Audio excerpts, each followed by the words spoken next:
Hello, I'm Otto, and welcome back to Dyson's Free Program. So in the last episode, we extended our turbine build to include the particle containers and the supermagnetic rings.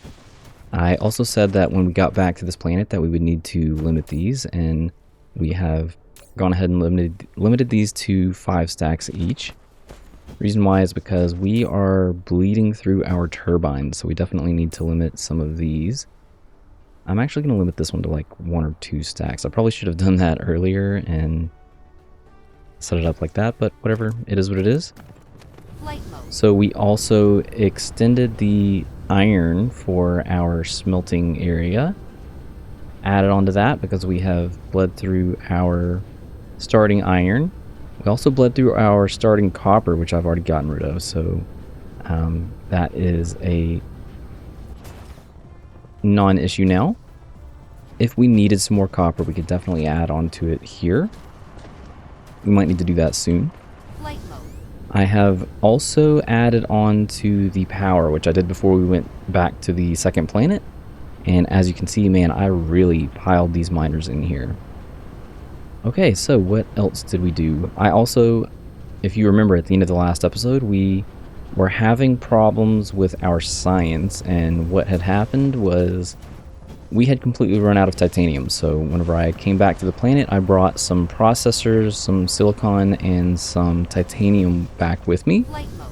The processors I tossed over here in the chest that we have, collecting them.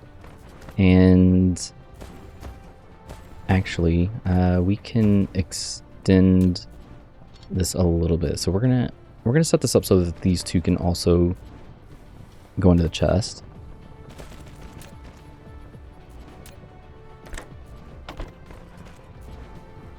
That one's already going, so this one too. And those can go in. Okay, so that's just a little bit more, and that'll start to bleed through some of the silicon that we have.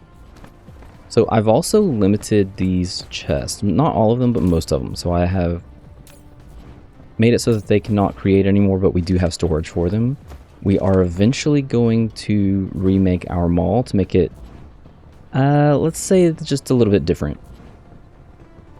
Okay, so in this episode, one thing that I would like to start with is upgrading this section. So first off, we're going to upgrade all of the machines.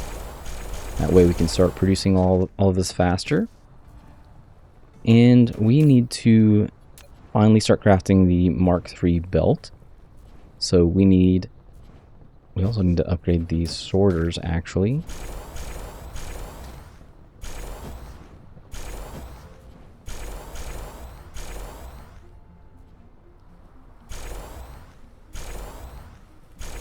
Kind of hard to tell which ones. Anyways, we could either mass upgrade those or I'm not too worried about it.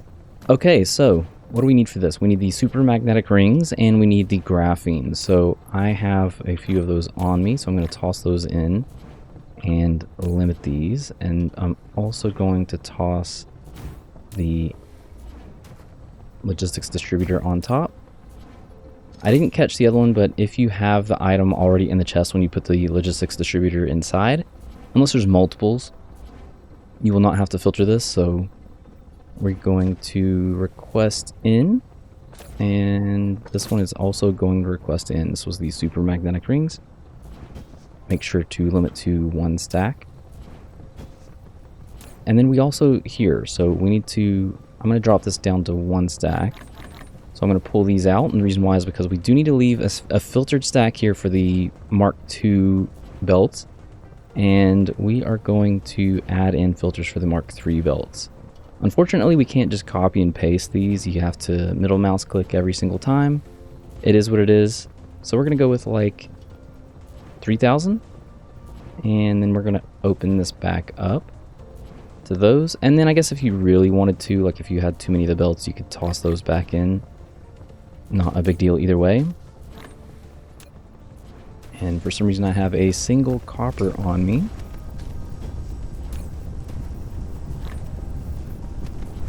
I think that we're at a good enough point where we could upgrade some of these other buildings too. At least some of the ones that matter. I'm not worried about these. We won't be using too many more of those. Flight mode. And then we can get rid of these as well.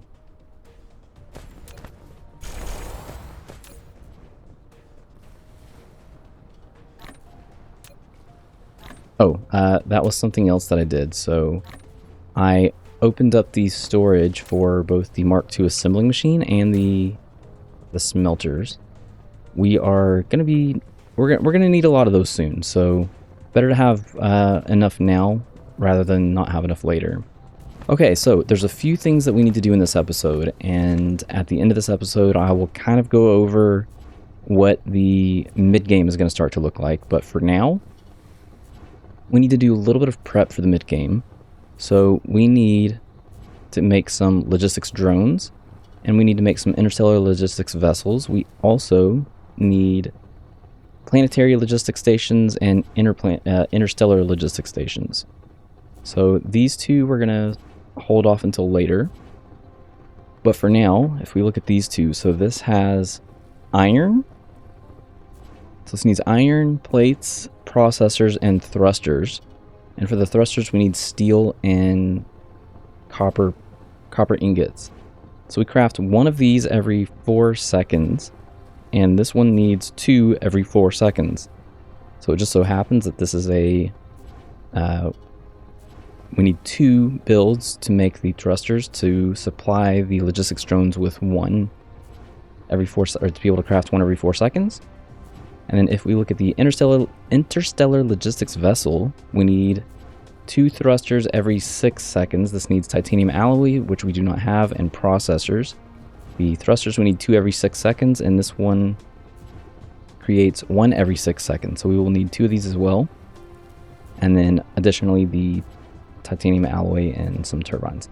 So both of these have 3 ingredients, but we're going to actually filter these directly into them, so we don't need to store these at all. These are pretty much just used for these, and as a result, that means that we can actually just take our blueprint with 2 and just drag like 6 wide.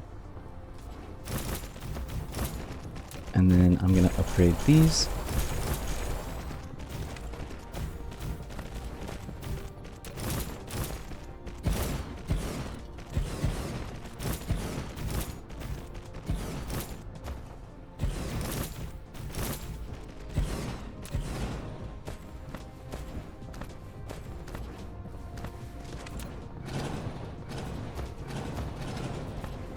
Okay, so I'm going to remove the storage for those. So this is going to be our drones. And this will be thrusters and... Why did that not work? That should have worked. And thrusters. So we're going to take that and directly insert it into here and into there. Okay, so for those we needed steel and copper. And both the steel and the copper we're going to have problems with soon, so we are going to fix that shortly after. So that is going to be requesting those in as well. And then for the actual drone, we needed processors and iron ingots. So let's get the iron ingots in here and the processors. One good rule of thumb that I like to have is since we have them going on these belts, I kind of want whichever ones are closest to the assembling machine to have whichever item is the most rare. So the cheapest ones, okay, this is an exception, whatever. I probably should have done this backwards, but it is what it is. So the closer the processors are to the assembling machine, the better. So yeah, that is going. We can up the limit to this one if we want. 2 stacks is probably fine. Okay, so the interstellar logistics vessels, my goodness. This needs the reinforced thrusters, so we're going to have 1 on each side as well. And then those will feed directly in. Again, we don't need storage for these because we don't really need them for anything else. Alright, for the thrusters, let's get some turbines. And some titanium alloy, which again we do not have at the moment. turbines, and titanium alloy.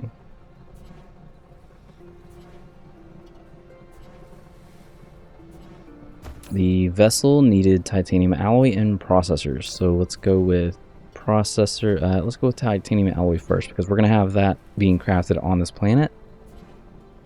And then the processors. Okay, so that is that. We will have a little bit of time before we have some of these, but we do have a few things to do in the meantime.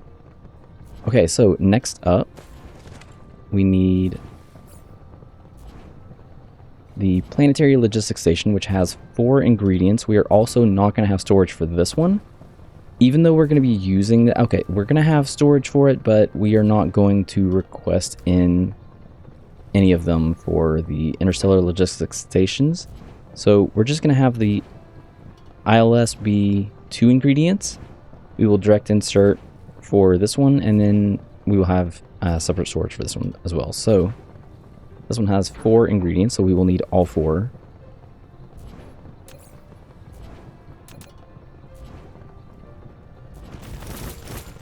Upgrade this. I will have to change these blueprints. That's right, not change the blueprints, but add onto them. So that was the PLS. And then next door, 2 ingredients.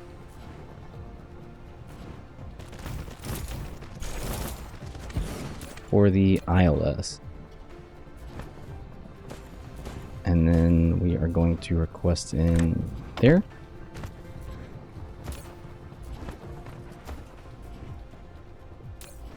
Alright, so let's get steel. We need titanium. We need processors. And particle containers. So these we can actually start to craft, thankfully. We do have all the materials for this, but we're gonna see something very soon, and that is that our steel is gonna start just absolutely tanking. Mineral depleted. Copper is fine for now.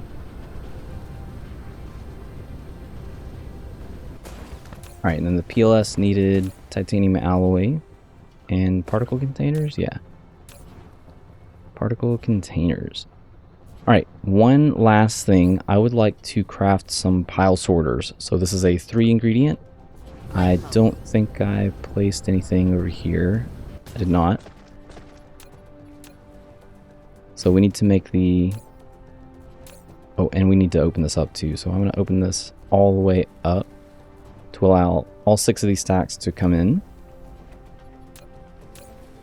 And we're going to filter this for the Mark III sorter and give that access, because we will need some of these for the pile sorters. So we are going to make a pile sorter little bot mall down here, and that needed 3 ingredients.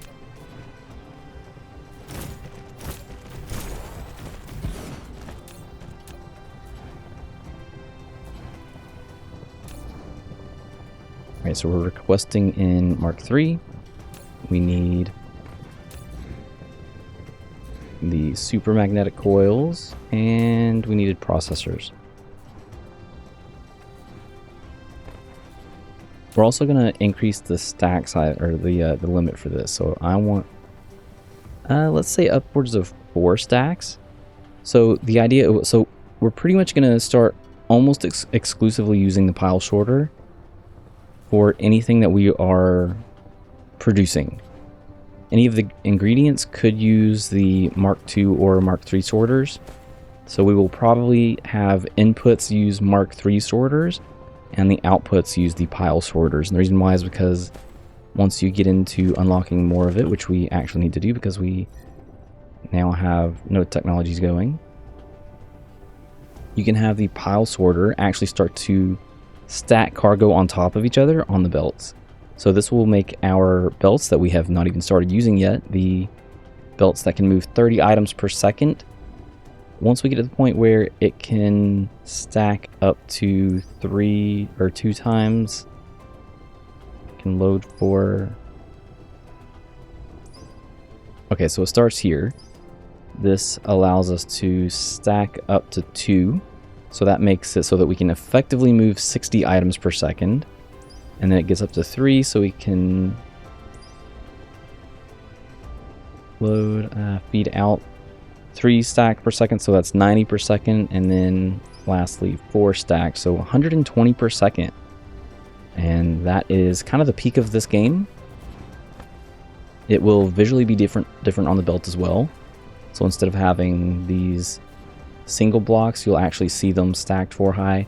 They kind of make them a little bit thinner. It is what it is. We'll show that off shortly. Anyways, for now, let's increase our steel. So thankfully, we have this little iron patch that we have buried over here. So I'm just going to take the individual foundations that we have and unbury this. If I can see where here we go.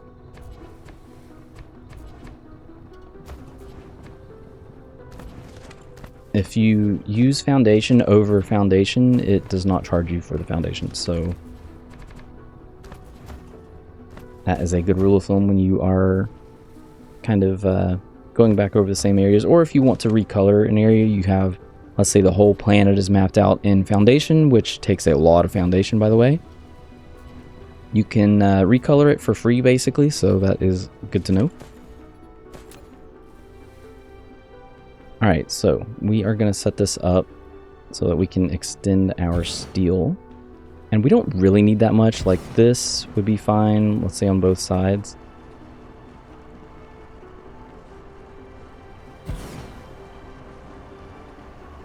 That's actually plenty, so we could do that, or we could add a little bit more just because, even though it doesn't really do anything. Anyways. There. We are also going to set this, so we're going to set the steel up here. And I'm going to kind of continue to follow the little scheme that we have. It's not really necessary, it's not important anymore. It is definitely not that big of a deal.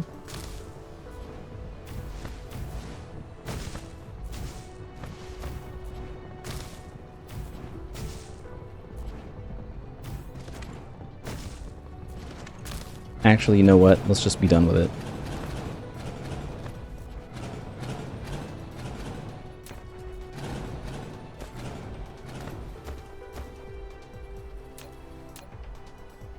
Alright, so I'm just going to tab and we're going to do 6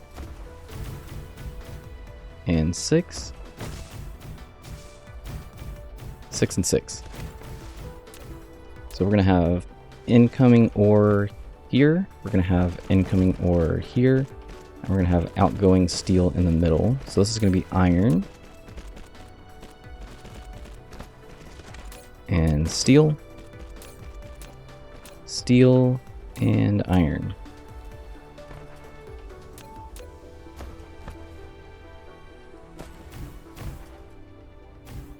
Get some power in here so we're not blinking anymore, or at least blinking with the power. And let's just wrap all of these up into this.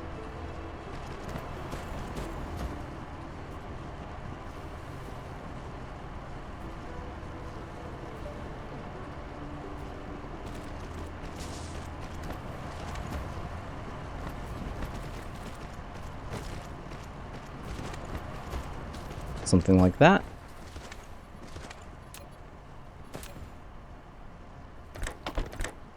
Yes, I know, more of the direct insertion that I am not a fan of.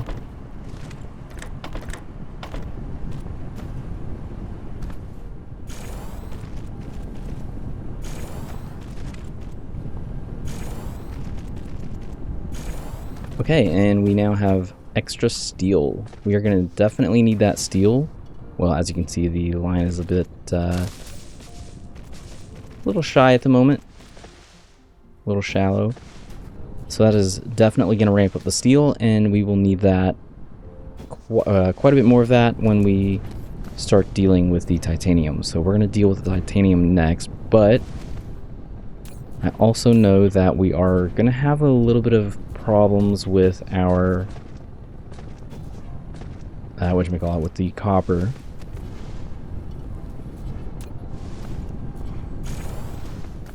So we are going to beef up the copper as well.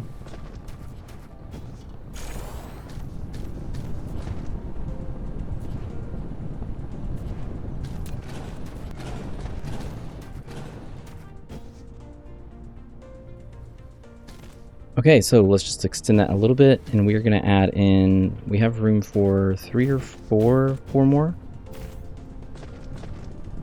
And we're going to have to give this power the old-fashioned way.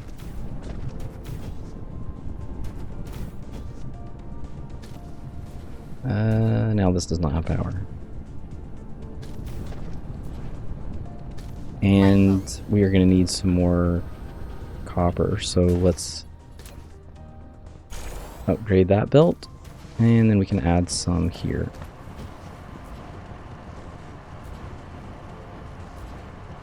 Oh, that is going to be... This thing is not our friend today.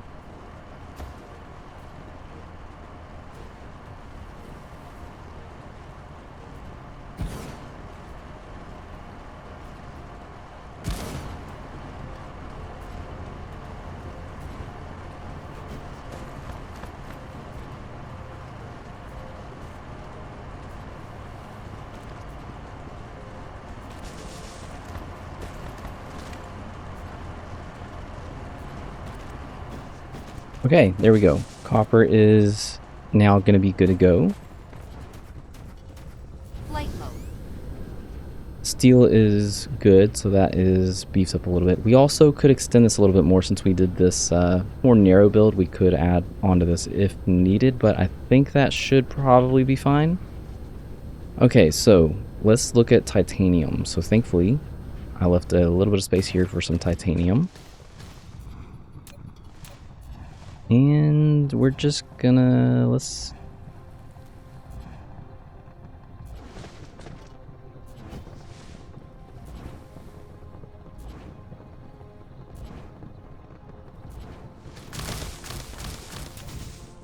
Do I want to do 15? Let's do 12. Okay, so titanium alloy.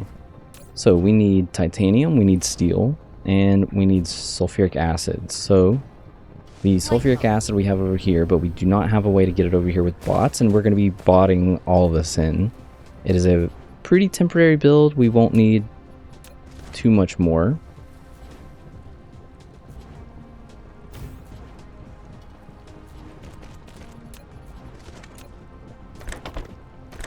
So I'm going to add in the ability to take it from the container and from the actual lines. So let's limit this. Maybe 1 layer, because it is smaller stacks. It's a terrible way of moving things, but should be fine. So now we have the ability to bot that in. So let's go 3, and we will need somewhere to collect this. Can I still get one of these on there? Nope. Can I move this back at all? I can.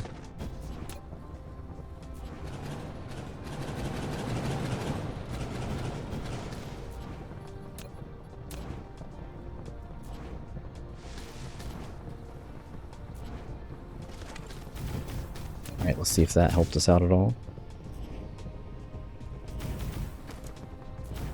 I do not have the item. No wonder. Okay, whatever. We'll just leave it like that.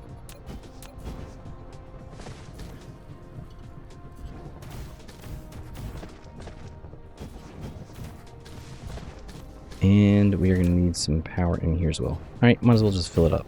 Okay, so titanium alloy. So we are going to be botting in all of this.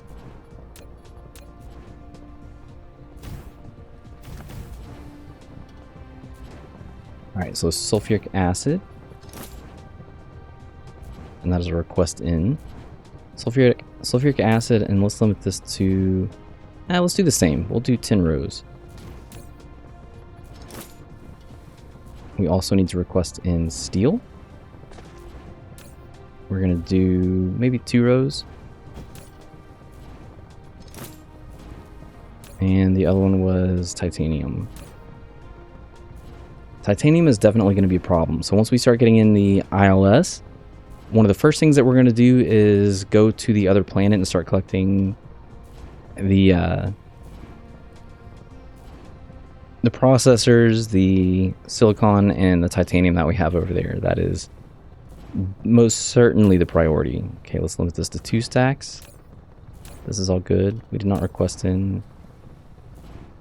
We did not put a hat on the sulfuric acid. There we go. Flight mode. Power is fine. And then this will be titanium alloy. And we can limit this to, doesn't really matter. 10 stacks is fine. Okay.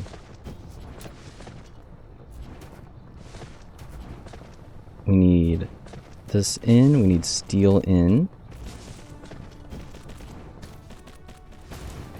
We need sulfuric acid in. And we need titanium alloy out.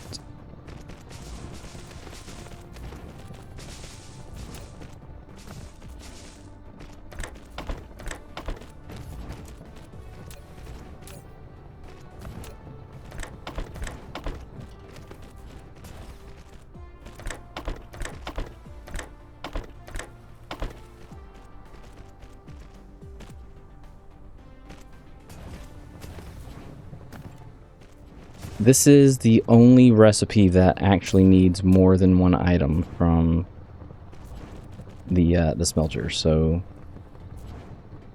that is both inconvenient and convenient, I guess. Yeah. That also means that this is going to be a little bit more of a rare build. This is one that, at least for me, I tend to make independently of some of the other ones that we are going to be making. Okay, so that's going to be in, that is in, this is in, and this is out. There.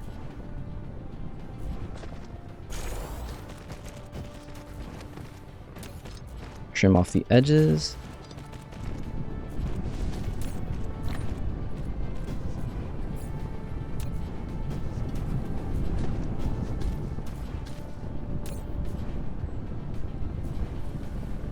And we have titanium alloy.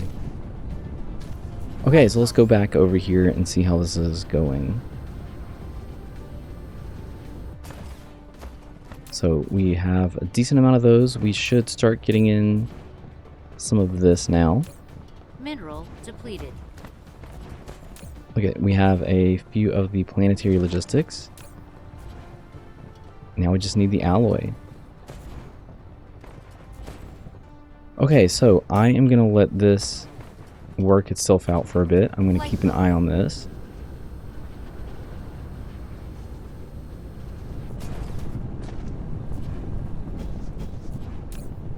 And before I kind of wait a bit, we definitely want to add in some more research. So anything involving your inventory or bots, which it looks like I've already done, and I want to upgrade the pile sorter items as well. That is pretty important for actually using it. So we can go almost all the way to the end. The last one will be one that we end up using later.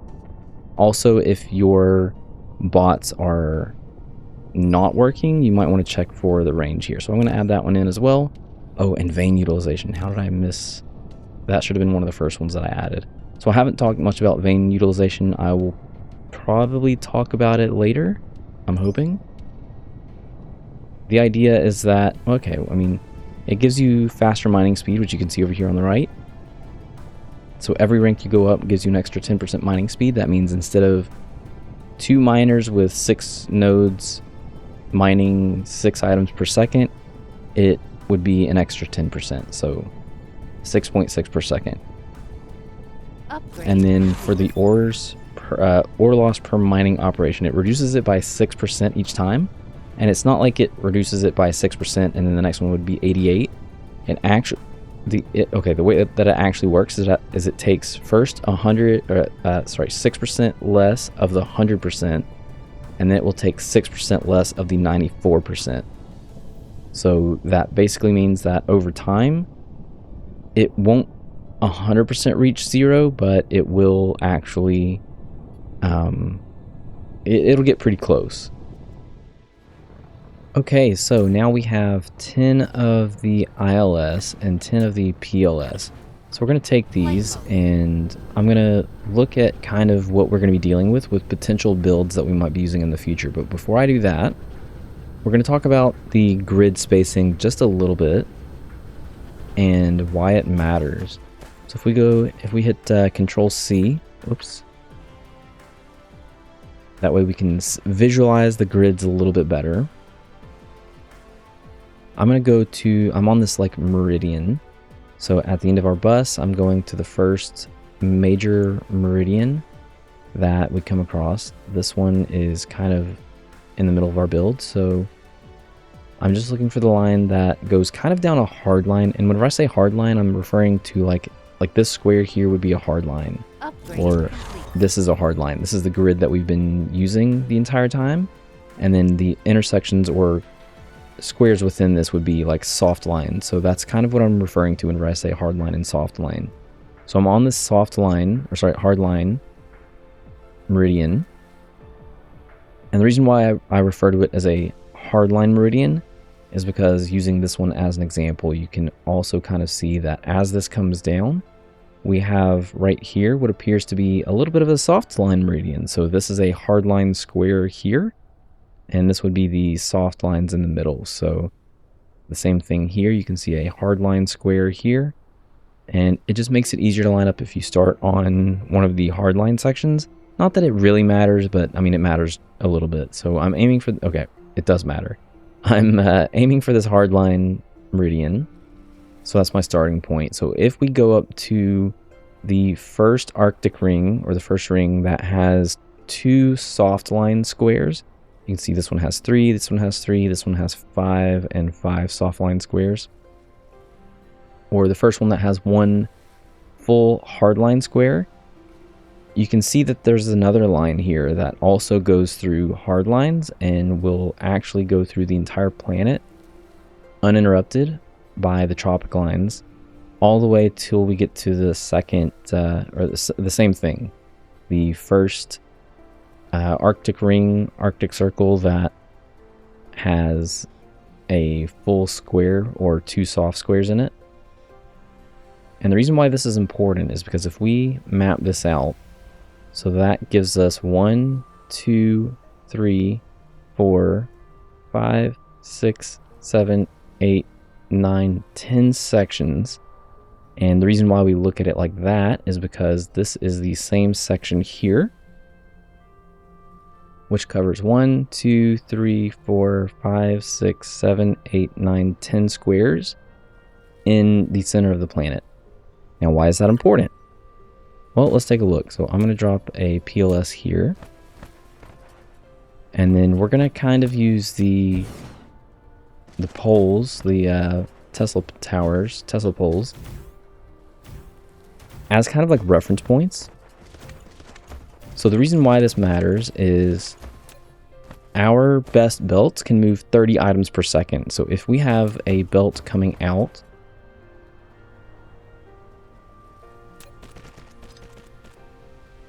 and we go all the way down to this line, we can take smelters and line them up on this same line. Even one back, it doesn't really matter. I'm going to go right on the line. This is 15 smelters and another 15 smelters. So I have now placed 30 smelters. And the reason why that is important is because several of the items either consume or produce 1 every second. So this consumes an iron in 1 second and creates an iron in 1 second. The copper is the same. This one is 1 every 2 seconds, 2 seconds.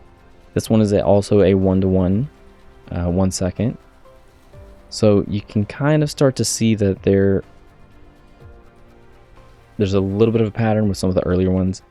But that is what is important, is we are either producing or consuming roughly 1 per second. Even with the titanium, we are consuming depleted. 2 every 2 seconds. The high purity silicon, we are consuming 2 every 2 seconds. This one is the energetic graphite is consuming 2 coal every 2 seconds. So you kind of get the idea.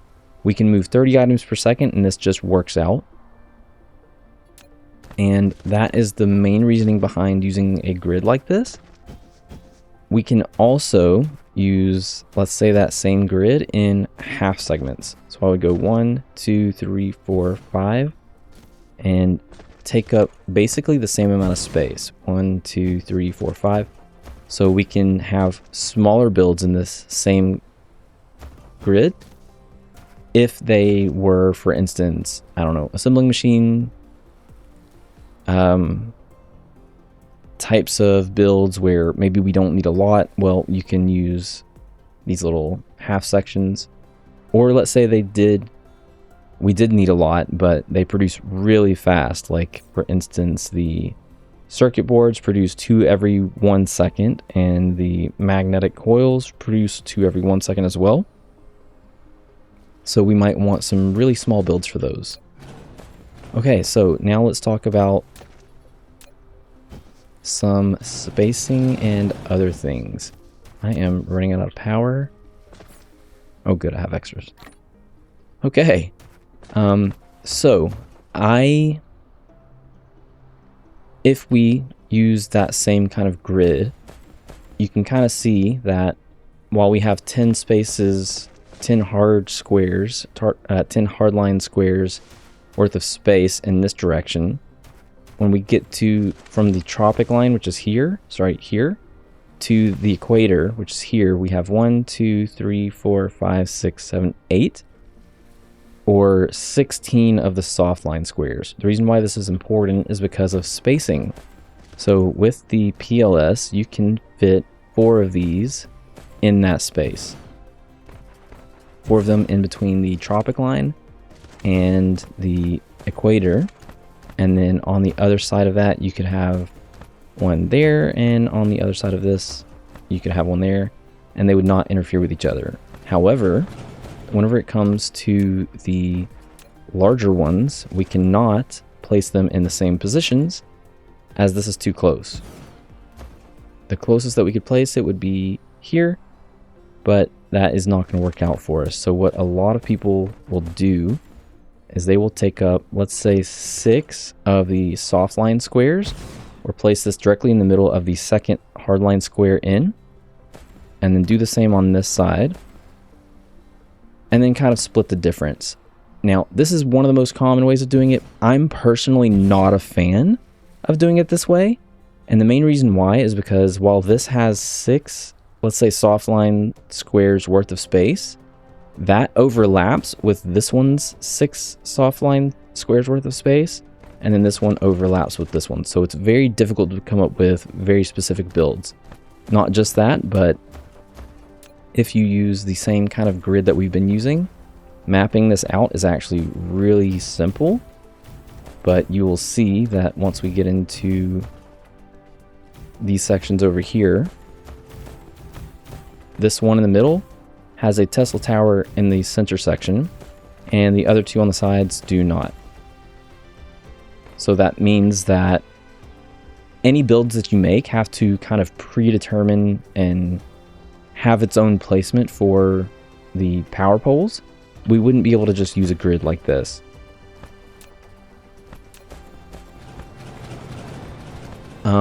Even though this is not my preferred way of doing it, it is probably the most simple way of doing it, and the simple way of having enough space to make some builds. And like, if you were playing with the dark fog on a more aggressive difficulty, then you would probably want to have extra space in between them anyways. Me personally, I'm a huge fan of using up as much of the space as possible, even though there are some situations where, for instance, over here, I did have a lot of extra spacing and some gaps in between some of the builds. But one thing that we didn't really go over was that, let's say that we had solar panels. We could have actually placed solar panels in between these sections. So it's not like I didn't, like even in here and here. So it's not like I wasn't thinking about at least potentially using this space at some point. Or in the case of the rings or the copper, we did end up using some of that extra space. Anyways, in my opinion, using the PLS system is a really good way of doing that. And the reason why is because of just how the power poles line up.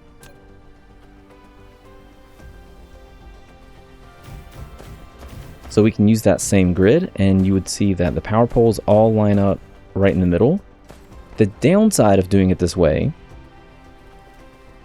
is that if you have builds where you want to move things to a different planet, these would not accommodate that. These are only functioning on the planet that we have, or that they're placed on, and they only utilize the logistics drones, which do not go into space at all. That is for the interstellar vehicles. And it has less slots anyways, so if we take a look at this one, it has the interstellar logistics vessels, and it also has an additional empty slot. So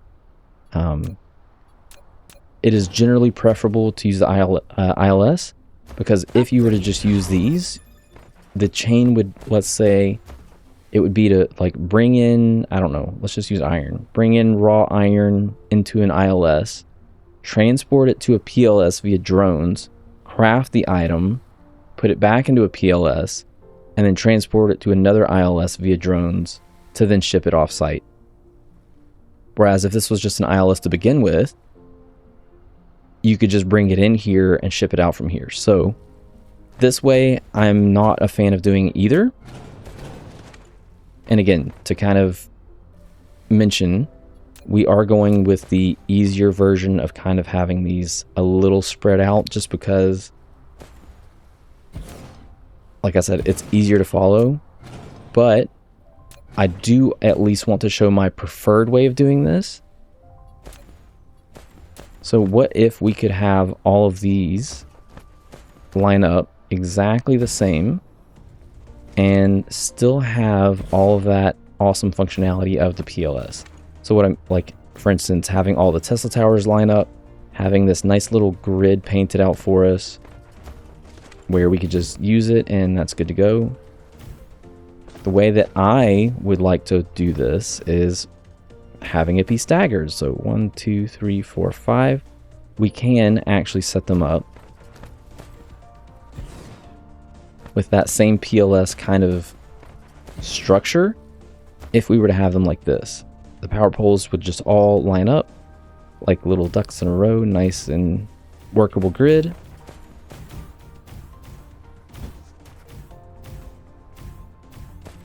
The downside of doing it this way is it's a little bit harder to follow, which is why we're not going to be doing it this way. It's a little bit harder to keep track of. You're kind of like alternating.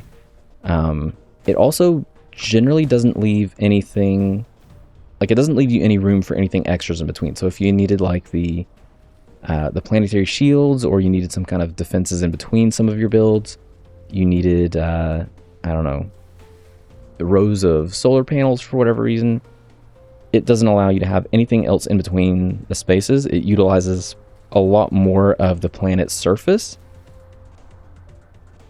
The downsides are, like I said, it's kind of awkward spacing, but it works.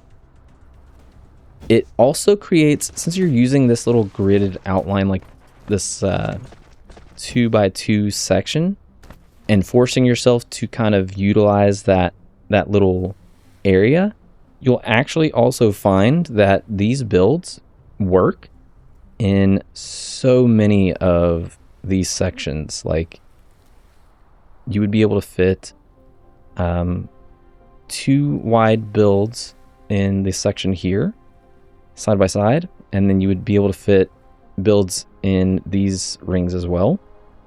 as long as they have at least 2 of the hard lines. So you would be able to use all of this section in here for these same types of builds, like literally the same blueprints. So that is one advantage.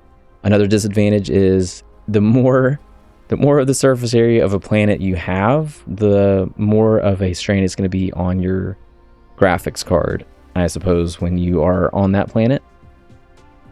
Anyways, all that being said, I know this was kind of a lot to explain. Like I said, we are going to go with the kind of more easier to follow version. A long-winded way of saying, hey, we're doing the easy version. But the main reason why I wanted to discuss this is there is maybe a possibility that I could, at this point in time, go back and do some other builds. There's a lot of other types of builds that I also didn't mention. Black box builds, which is a build, for instance, where you take the setup and instead of bringing in like iron ore and shipping back iron plates, you would start it with like a bunch of raw materials and then craft some machines that then craft into other machines. Upgrade. And it's all ratioed and spits out a final product rather than shipping in between. You could also, instead of having it like this, which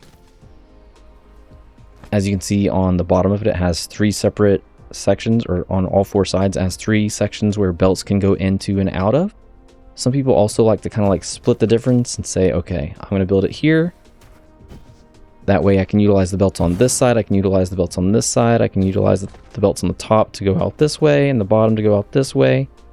There's many different ways of doing it, but I am going to do it to one side. It just kind of mentally works out a lot better in my opinion. Okay, I know this was a very long video. There was a lot to explain. Most people probably won't care at all about any of that, but I did just want to say that we are going to be doing it in a way that is more easy to follow rather than what would probably be my preferred way of doing it, which is a little bit more organized and structured. So that is going to be it for me for this episode.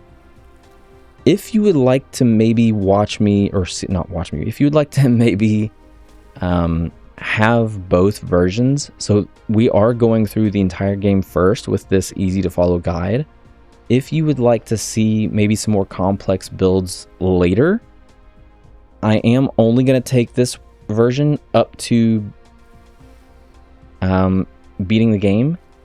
If people don't really care for more advanced builds, then I will probably just continue on the game until we kind of cover a lot of what you might see in a typical playthrough, which is well past actually beating the game.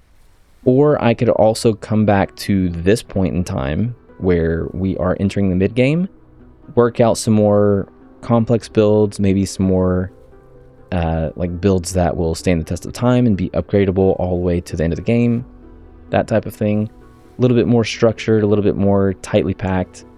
Yeah, just leave me a comment and let me know. I would love to know what you think. Anyways, I know this is a very long video. A lot of like very, let's say, winded ways of getting around to, hey, we're just doing this the easy way, or the less complicated way, easy to follow. Anyways, that is it for me for this episode.